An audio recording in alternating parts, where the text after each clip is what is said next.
Shukran bana. Karibu sana. So the question is, so who is Mike Sonko? So tuanzie hapo. Najua jana ulikuwa hapa hivi uka explain to Belinda. But who is Mike Sonko? Because is it Gideon with an E movie? Is it Gideon with an I? Who are you and where did you come from? Okay, I think I'll have to repeat myself because it's the same question that was asked by Belinda. Yes. So Mike Sonko is one simple man, a man of the people, a darling of the masses. I'm a person who values my people. I'm vying for the senatorial seat, and I'm putting into consideration that once I'll be elected as the Nairobi senator, and I know I'm going to claim this seat because I believe in God. I believe in the great people of Nairobi. I believe in the rich, the poor, the middle class. I'll value them, I'll respect them, and the seats which they are going to elect me, I know this seat will belong to them. They'll be the owners of this seat. Not you. Not me. You'll be their servant. Yeah, I'll be their servant. There's actually a book that has been written about you, the adventures of Mike Mbuvi Sonko, and they say you're actually a lab experiment that was supposed to be used by the government as a biological weapon. No, but all of a sudden you turned rogue. Even there is a subject in the campus which is called Sonkoism. Yeah. So what I mean here, once you are trusted by your people, you must put into consideration that that seat you are sitting on, or which you are going to sit on, belongs to them. You have to bring leadership down to the people.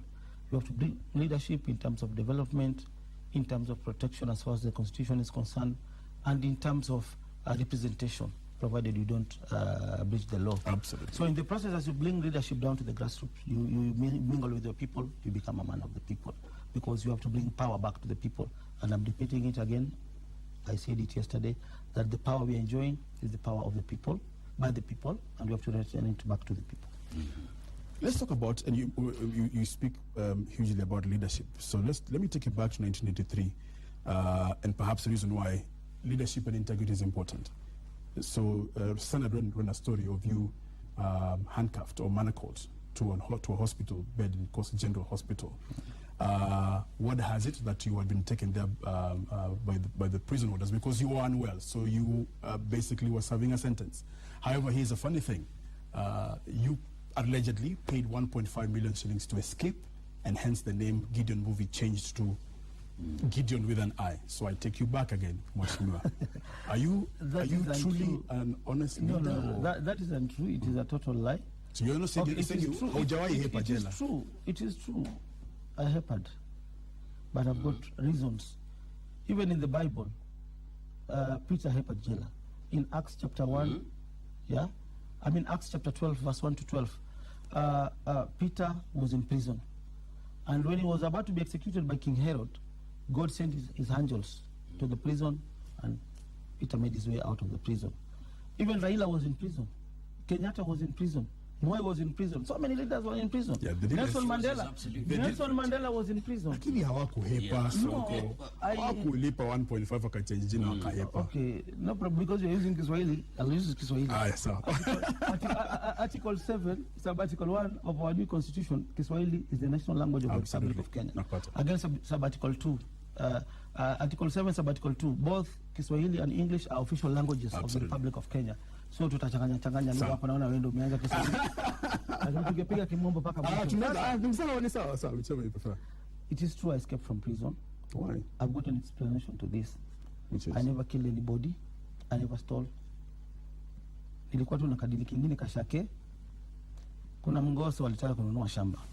Mimi nikapanga na jamaa mmoja akaniuzia shamba for 3 million. Nikalipa pesa. Tukalipa 10%. But before tumalizane na yeye, tukaenda tukauzia mzungu hii shake kwa 12 million. Huyu jamaa nikamlipa pesa yake haki yake. Yeah, we had an agreement with him. But what was on top and above after this guy paid was supposed to be mine. But later he realized that I made money out of his land. Then he reported the matter to the police. I was arrested. And I was in school, by the way. I was arrested, I was put in custody, then I didn't raise the bond. Then my late mother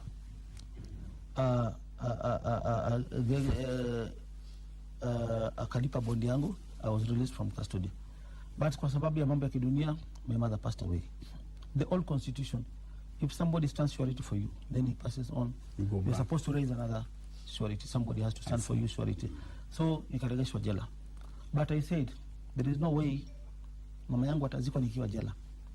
So it is true, I escaped from custody to go and attend my mother's burial. So that is why I made. So you're still a wanted man? I'm not a wanted man.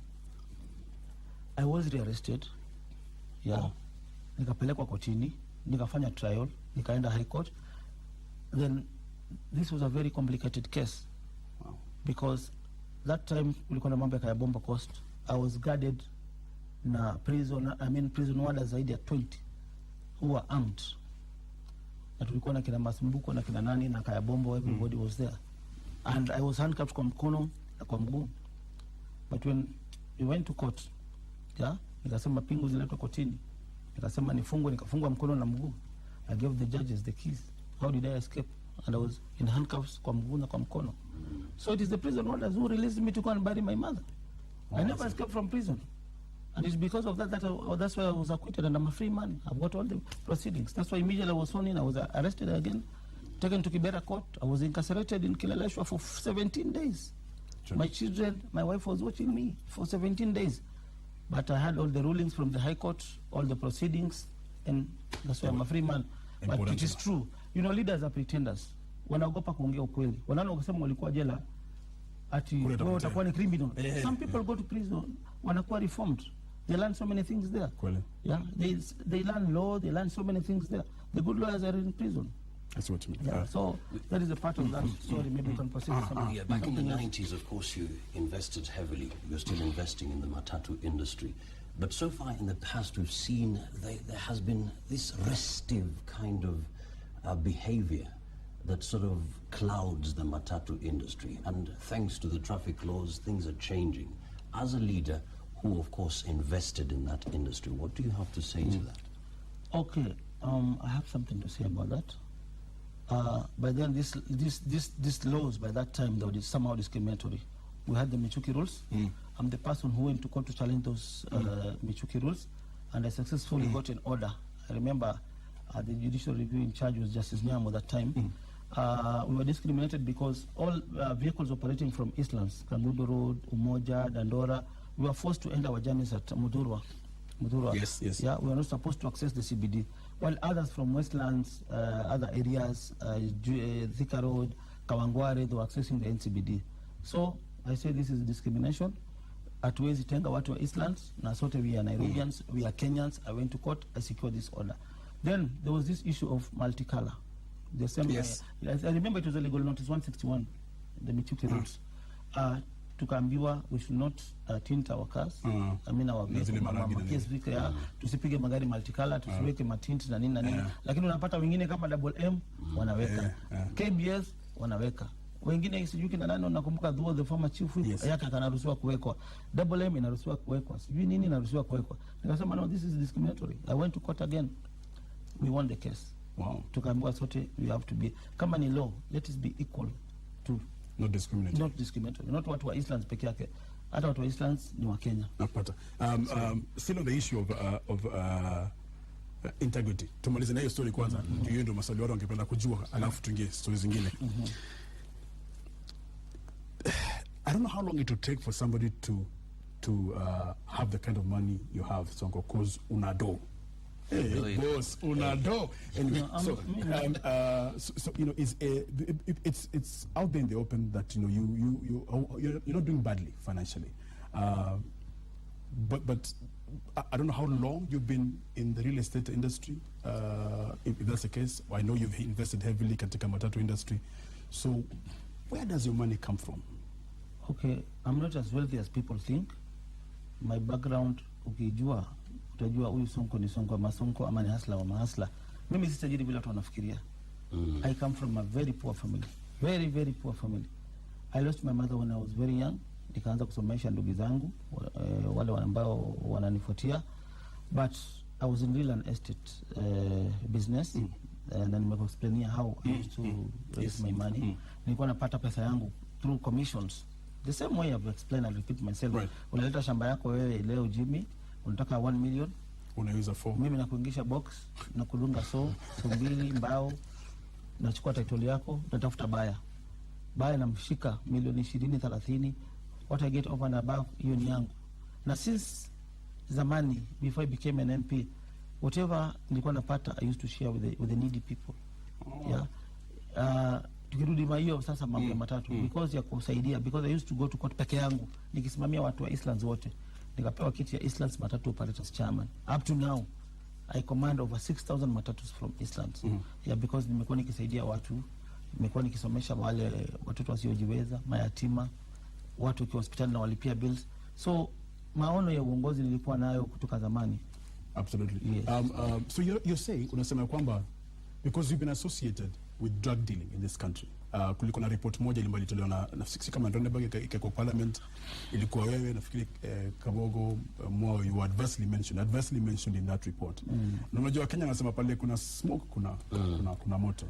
So again, Sonko, because that, you know, getting money that quickly, you in a very short period of time, unless pengine watu hawajui, tumekujua juzi.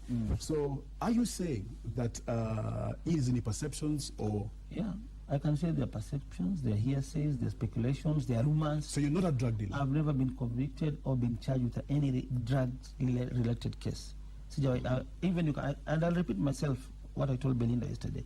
Even if you put cocaine or heroin here, and glucose, and salt, and sugar, and see what, I cannot differentiate. I've never dealt with drugs.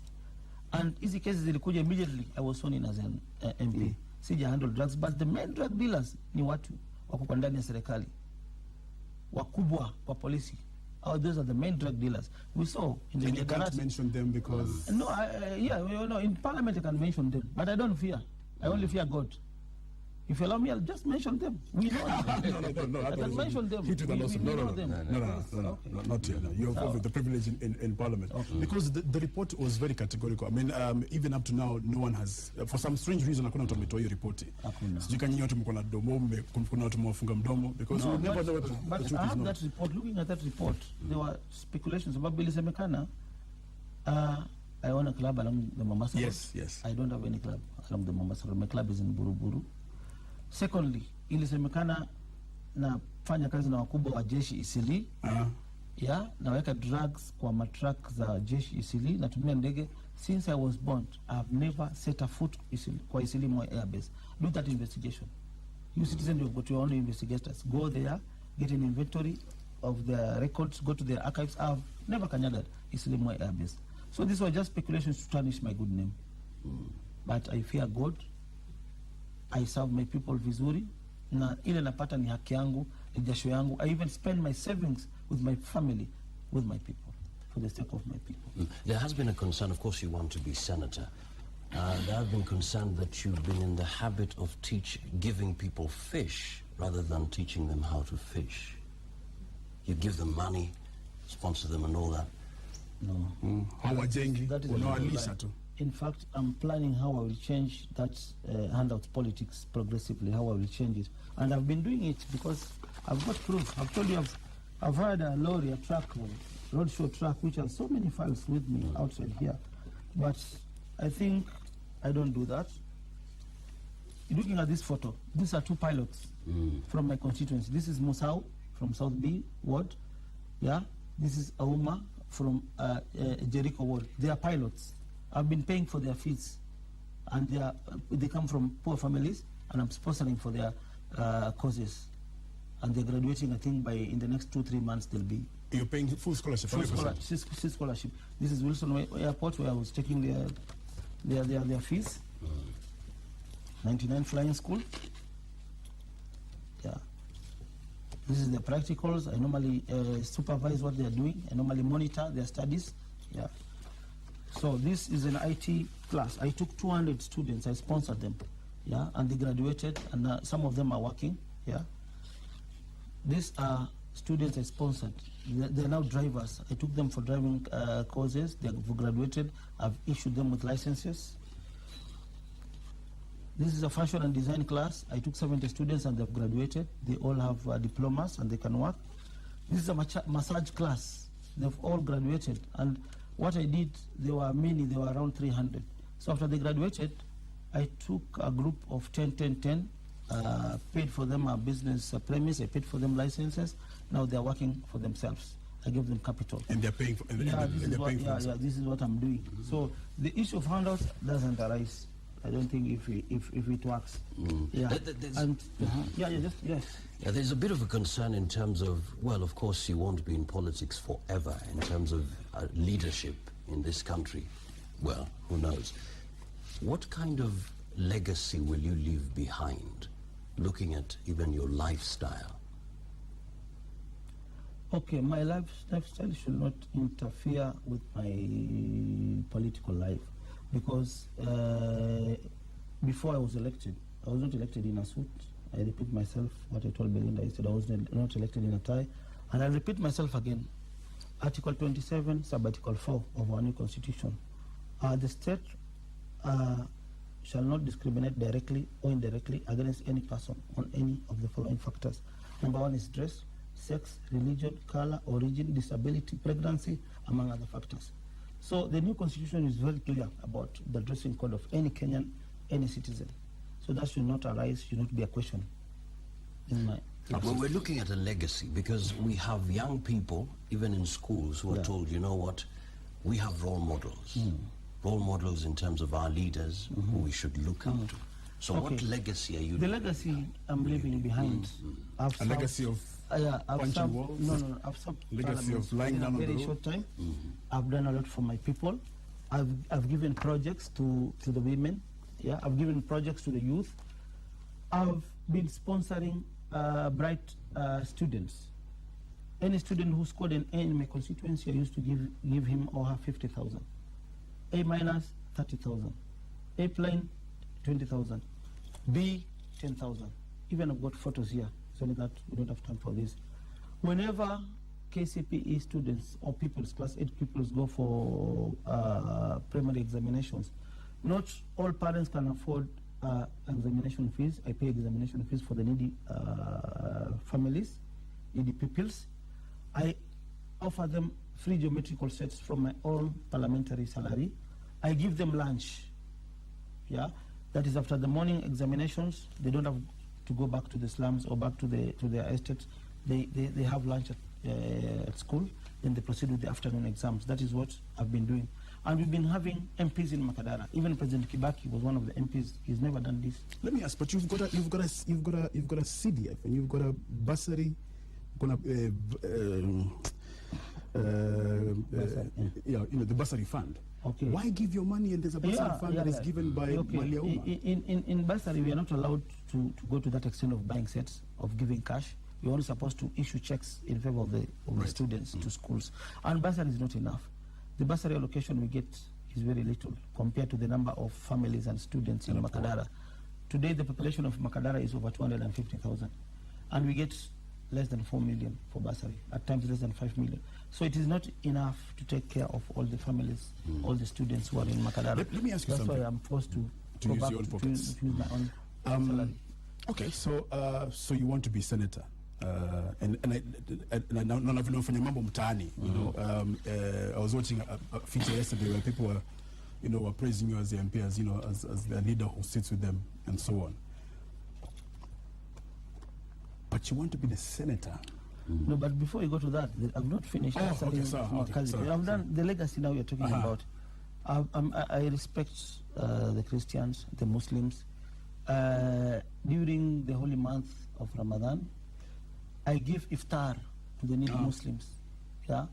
During the Eid al-Fitr and Eid al-Hajj, I slaughter goats. I give goats to the Muslims. This is the evidence. Yeah. I'm a man of actions. I don't just lie. I don't cheat. Yeah. I don't give false promises in politics. Even Christians, during Christmas, during Easter holidays, I give them bulls. I give them goats to slaughter. These are the families. Yeah. Who cannot afford to go for holidays. These are the things I've been giving, the legacy I'm going to leave behind. These are the open sheds, free open sheds. I've donated to the youth, to the women. I give them stock. I pay for them licenses. These are my track records. I give water tanks to all the youth groups. These are the pictures to prove. But let me ask you, when you're giving them this, are you encouraging them then to continue, or do you always pay taxes? Renew your taxes? No, nikiwachotea do kama hiyo wanajijenga ama mimi nawapatia capital, nawapatia stalls, na walipia license. After that, I don't want to know. Wakishindwa wasirudi kwangu tena. Because na pia mayouth wetu unajua kuna wale unaanza reform pole pole, lakini kuna wale ambaye pia wengine nikitoa maji lazima mpelekane na wao, mpigane nao mangumi, bado mkoe pamoja. Wacha tu nikuulizie swali Sonko. Wacha tu nikuulizie swali. Na time zinaenda. Unataka kuwa senator. Naelewa ndio umefanya mambo mengi sana mtaani ya, which is brilliant. But senator is big. Senator is a national office. Utakuwa unashughulikia mambo za county governments, okay? I don't know whether you come on your responsibility, and I don't know whether I want a senator who's going to take my county Nairobi to the next level. Next level. You know, I want mtu ambaye atakuwa anasema vitu parliament katika senate ambazo zitatupeleka kama Dubai. That is why nimekuja na mafeli yangu. That is why niko na mafeli yangu. Can you be that senator? Na my track record speaks for itself. The problem with you media guys, you look Sonko, mnaangalia the negative part of Sonko. You don't look at the real Sonko. What I've done for my people, the contributions I've made in parliament, the things I've been doing for my people. I've done a lot for my people. And my first responsibility, nilielezea Belinda hata jana, and I'll repeat myself. When President Kibaki took over, our budget was below 200 billion, 250 whatever. But today we are worth more than 1 trillion. And I thank the President to be Uhuru Kenyatta for this, because yeye ndo amefanya our budget ikuwe 1 trillion leo. But unapata, for example, tukiangalia Nairobi County, industries imejaa, industrial area in my constituency. And yet we are the poorest. Tumejaa, slums zimejaa, kila kitu imejaa. Look, yesterday President amepeleka 850 billion. It's a good project. It employed 200,000 youths. But that project will be completed in the next 5 years. But between the 5 years, between now and the 5 years, youth tunafikiria nini? Hawana kazi. Slums Mathare, slums Korogosho, slums Kibera, slums Mukuru, bado wako na shida. Out of the 850 billion ile imepelekwa Konza, which is outside Nairobi County, 100 billion, even 50 billion ingeletwa hapa Nairobi. Mukuru tunge upgrade slums, Mathare tunge upgrade slums, Kibera tunge upgrade slums, but lakini Sonko wanateleza. No, sitelezi. 400 billion poteas. 400 billion potea juu ya corruption. No, kubunge. Hiyo 400 billion inasaidia sana vijana. So you say that you have a track record. What have you done about corruption in terms of 400 billion kupotea? I have done a lot. Stuff that will change the lives of young people. About corruption, I have done a lot. Yeah? I've done a lot, and I think maybe nitaenda kwa file after file. In fact, outside my constituency, Lavington, Munda, Wapi, I've done a lot for the people outside my own constituency. I've done a lot for the people of Runda. I've done a lot for the people of Mudaiga. I've done a lot. In terms of what? For the people of Mudangari. In terms of what? In terms of fighting corruption. And I'll start with Mudaiga, new Mudaiga. Yeah? Outside the constituency? Outside my constituency. This is a question I brought up in Parliament. On New Mudaiga. It was a parliamentary issue which I brought in Parliament. I raised a ministerial statement. There is a public nursery school. There was a public clinic. Yeah, there was a public toilet that was grabbed. I'll not mention his name, by a very influential Asian businessman. Yeah. Then I took this matter in Parliament. The answer is here. Yeah. If you go to the parliamentary website, you Google. It was on 24th of March. 2011. I raised a question. I wrote to all the relevant authorities. I wrote to CASA. Then CASA wrote this letter. This is New Mudaiga. I managed to write to Orengo, to PLO Lumumba, and this letter revoked that property. I managed to revert that property back to the public. And this is the letter dated 24th January. Yeah. I have no time to peruse all the other letters. But part of the letter, this letter is sent by Lumumba, and it was my effort. Yeah? Our investigations have revealed that a school and a clinic existed on the property until sometimes in 2008, when the current Commissioner of Land and procedurally changed the user of the land from being used as a school to being used for commercial purposes, contrary to the special condition number 5. Further, and in breach of special condition number 7 of the grant, Gemini Properties, which grabbed this land limited, has charged the property to Barclays Bank for 213 million. Somebody grabbing a public land, charging it with Barclays Bank, obtained 230 million, a public land.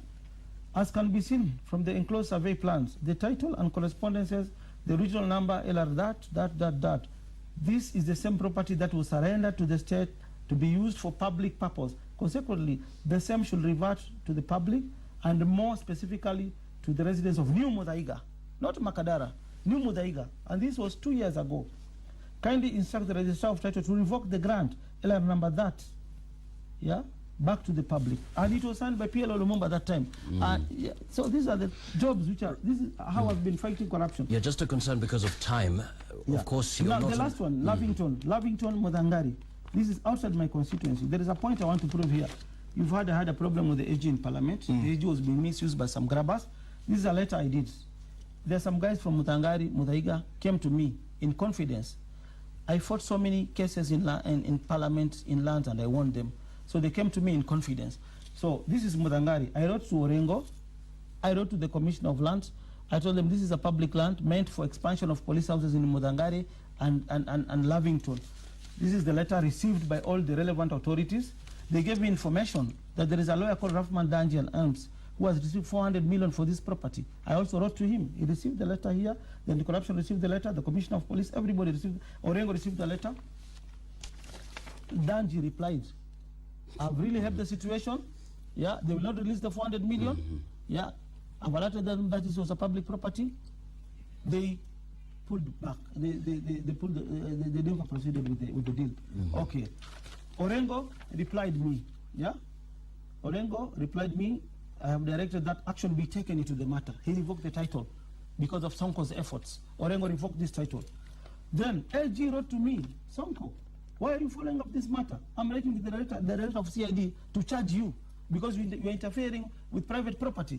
And this was not a private property because the guy who grabbed this property is the same guy who grabbed the Makaburi land in whatever, at the river, and sold it to the city council and obtained 283 million from the public. There was a parliamentary report. This guy is called Mainashege. If he wants to take me to court, let him take me to court. I've got evidence against him. He's the director of Kanorero River Farm. He's called Mainashege. And looking at the parliamentary report, page 53 of the parliamentary report, signed by the chairman. Let's go to page 53 of this parliamentary report. This is page 35, page 53. Okay. The funding, the funding by the assets should be said. We get it. This guy under my Nachega, the assets should be said to recover from this. It's fine. It means you fought corruption. We don't have much time to go through it. Anti-corruption. We don't have time to go through it. Let me ask because of time. Because of time. That's fine. Thank you. That's fine. That's fine. Really appreciate. But you still haven't convinced me that you're the person who should be the senator of this country in terms of taking us to the 21st level. Okay? So fine, you fought corruption your own way and brilliant, well done. Okay? But as a senator, what will you do, for example, first, to change the mindsets of the people who enjoy handouts? What will you change to stop being that gang-ho hero? You go and fight because there can be laws, there are laws. As a leader, what have you done to tell people to use those laws, just like you have done, for their benefit, for people to believe in the justice system, just like you do for their benefit? Where would you take us to the next level? Okay, I'll repeat myself what I said again yesterday. Because of time, we don't have time to go back to all these files. What we'll do, I've said today we are worth more than 1 trillion. Yes. And I repeat myself, you go to our supermarkets today, the stuff which we buy there are imported stuff. True. We don't produce them here locally. Yes. Our neighbors here, Tanzania, produces white dent. We cannot even produce toothpaste in our own country. So what I'll do, I'm going to encourage the local investors here to set up those industries locally. I'm going to encourage the international investors to come here and set up industries, factories locally, so that we produce our own stuff here locally. And by doing so, we'll be creating employment for our youth, we'll be attracting taxes, we'll be expanding Nairobi, buildings will be all over I see what you So mean. that is one. Will you capture the aspirations of the middle class? Will you I've capture already that captured. aspiration? I've already captured the Because the aspiration of the middle class middle are class. another For level. example, in my constituency, Do you understand the middle I class? enjoy- No, will you for capture the example, aspirations? I'll capture them because, for example, for instance, now in my constituency, I have a court order which I'm enjoying for the middle class. Anybody who has a car in Makadara constituency is not supposed to pay any parking fee. Why not? You're asking them to break the rules. They are paying levies to the. They are paying revenue. They are paying taxes to the council, but they're not offered. They're not given any services. In Buruburu today, we pay for the services. We seek for the services of private garbage collectors to collect our garbage.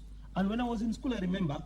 Yes. This was done by the city council. They used to come to the estate, they used to collect garbage for themselves, they used to repair the roads, they used to repair the lights. True. Yeah, but those services are not there. You park your car today, tomorrow you'll find a tire is not there, side mirror is not there, But that's not- briefcase is not there in the car.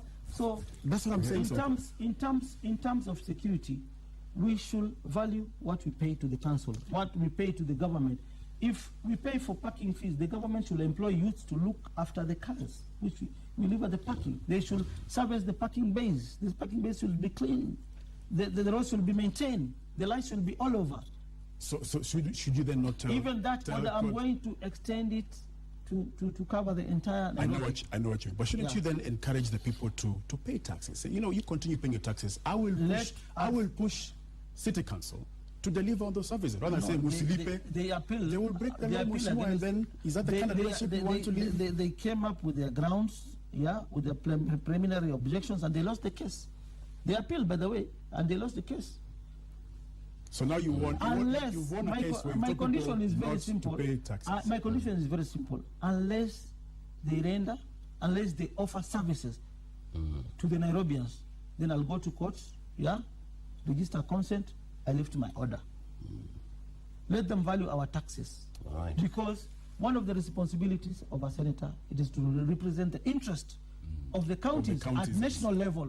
Yes. So as a senator, I'll not leave my people to suffer. So let us value what they pay to the council. Let us value what they pay to the government. Let them pay taxes, then we give them services. If we don't give them services, they'll not pay taxes, and I'll ensure they don't pay. Yeah. Perhaps just a final word. Of course, you're not the only one in the race. We have other contenders. How do you... More specifically, Yeah, Bishop Margaret Wanjiru. How do you... Bishop Margaret Wanjiru. What's your strategy? Because she's also a okay, powerhouse. Bishop Margaret- Now I want to be. Maybe yesterday, And a section of people misquoted me. I respect Bishop Margaret Akuna Watu. We were together in the 10th Parliament. Hatujawahi kukosana. My wife, my family used to go to her church. I respect her followers, the worshippers, the Christians. She's a strong candidate, but I don't fear her. I want us to sell. I want us to sell our policies to Nairobians. Nairobians will decide between Bishop and Margaret. Nani ameuza policies zake mzuri. If it is Sonko, chagua Sonko. If it is Margaret, chagua Margaret. So what I can tell her, let us meet in the ballot. Let us meet in the ballot. And there's some Bible quotes which I quoted yesterday. I don't have to repeat myself. And today I Googled, some of the Bible, and this is the photo of Jesus. Wow. When Jesus walked into a temple, he found people discussing some funny business in church, He became angry. He overturned the tables. He slapped everybody who was there, and this was Jesus. Absolutely. Not Sonko. Let me ask you. Let me ask you a final question. There are many people, and I'm sure mwangalia katika blogs wanasema, Sonko nichalimpoa vipoa, but for a senator we need somebody who has an education, somebody who understands global policies or economics, mtu ambaye anaelewa wale investors, ngoja Sonko, wale anaelewa investors wa nje wa kuja hapa, okay? So many people say ni mtu mpoa lakini nataka mtu amesoma awe senator wangu, okay? So here's the thing. So two questions for you. One, what is your educational background? Okay? Secondly, how will you be able to convince the intellects that you're the man for the job? Because they're not convinced with the files, with the flamboyancy. I'm an expert in land and estate. I have a diploma in business administration. I went to Muhimbili University in Dar es Salaam. I've got all those diplomas. I don't give first degree.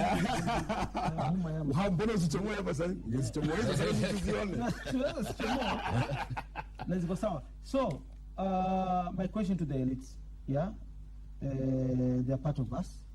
I love them. They're educated. They're our learned brothers and friends. But hii Senate inahitaji siasa, inahitaji mtu ya watu. Hatutaki watu wa regret. Wachagua mtu sababu ya degree, then ashindwe kutetea watu. But what my message to the elites, I'll be consulting them in terms of development, in terms of anything. Wacha sisi tuongoze kisiasa, because Senate, hata tukiangalia kwa katiba haina mambo mengi. Governor anahitaji degree, president anahitaji degree, and also pia nasomea degree parallel, yeah, sociology. Maybe in the next 2 months I'll have my own degree. Because you will have some serious competition.